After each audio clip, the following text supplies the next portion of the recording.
Hello again, the hills are alive with the sound of me trying to guess this Wordle Peaks puzzle. As you can see, after each guess it tells you whether that letter needs to move forwards or backwards in the alphabet. So the H that I put in the first position needs to move backwards and become one of the letters from I to Z.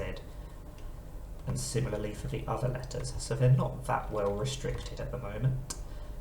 So what are we going to do about that?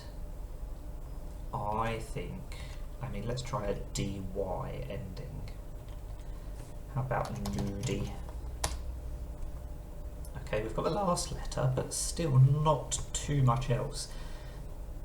Are we going to have a KY or an EY? Not that many of those letters look like they should go before a Y.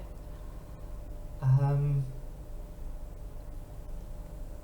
suppose an EY is possible, but I don't know what would come third. And if it's something like a G, you'd think it's more likely to be a duplicated G, but this can't be the same letter.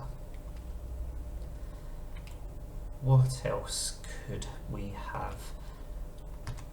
These first three letters are all quite near the end of the alphabet, but then we've suddenly got this E or K in there. How about... oh, I really don't know. A KY, I suppose, is a possibility.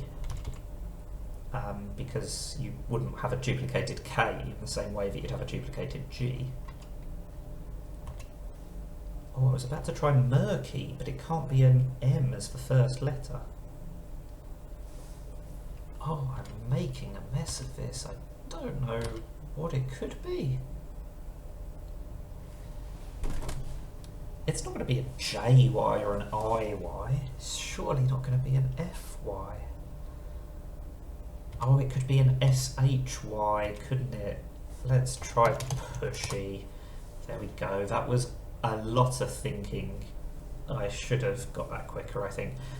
1 minute 35 spent just on that third guess alone. So 2:09 is very slow, significantly above my average.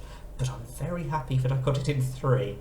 Sometimes there's a trade-off between solving it quickly and solving it in less guesses. I'm not sure what I prefer. Probably less guesses, I suppose. So I can't complain too much. That's Wordle Peaks in 3. Thank you for watching, and bye for now.